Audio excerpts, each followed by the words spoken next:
ఓం జపాన కుసుమ సంకాశం కాశ్యపేయం మహాద్యుతిం తమోరిం సర్వపాపజ్ఞం ప్రణతోస్మి దివాకరం. ఈరోజు రవి పుష్యయోగం అంటే వేద జ్యోతిష శాస్త్రంలోని 27 నక్షత్ర రాసులలో పుష్యమి నక్షత్రం 8వ స్థానాన్ని ఆక్రమించి అన్ని నక్షత్రాల కంటే అతీతంగా పరిగణించబడుతుంది.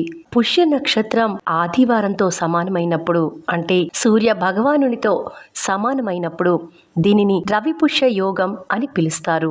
ఈ యోగంలో గ్రహం యొక్క అన్ని హానికరమైన ప్రభావాలు అనుకూలంగా మారతాయని విశ్వాసం. ఈ రవి పుష్య యోగం ఎప్పుడూ శుభమైన ఫలితాలను ఇస్తుంది. రవి పుష్య యోగంను రవి పుష్య నక్షత్ర యోగం అని కూడా పిలుస్తారు. ఈ సందర్భంగా ఏదైనా కొత్త పనిని ప్రారంభించడానికి రవి పుష్య యోగం ఉత్తమ సమయం. వివాహాలు తప్ప ఈరోజు ఎలాంటి కొత్త పని అయినా ప్రారంభించవచ్చు. అది కూడా గ్రహాల స్థానం అనుకూలంగా లేకపోయినా, మంచి ముహూర్తం కాకపోయినా రవి పుష్య యోగం ప్రతి చర్యకు అంతిమ పరిష్కారం అవుతుంది. ఎలాంటి వ్యాపార సంబంధిత వ్యవహారాలైనా ఈరోజు ప్రారంభించుకోవచ్చు. అంతేకాకుండా ఈ రవి పుష్య యోగం ముఖ్యంగా జ్ఞానం పొందడానికి మరియు సిద్ధిని పొందడానికి ఉపయోగపడుతుంది.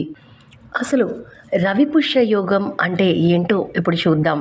రవి అంటే సూర్యుడు. పుష్యమి నక్షత్రం శనికి సంబంధించింది.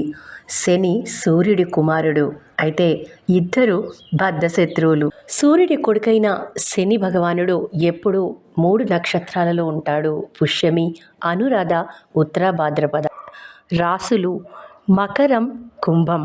ఈరోజు పుష్యమి నక్షత్రంలో మకర రాశిలోకి సూర్య భగవానుడు ప్రవేశించాడు. అంటే శని ఇంట సూర్య భగవానుడు ప్రవేశించాడు.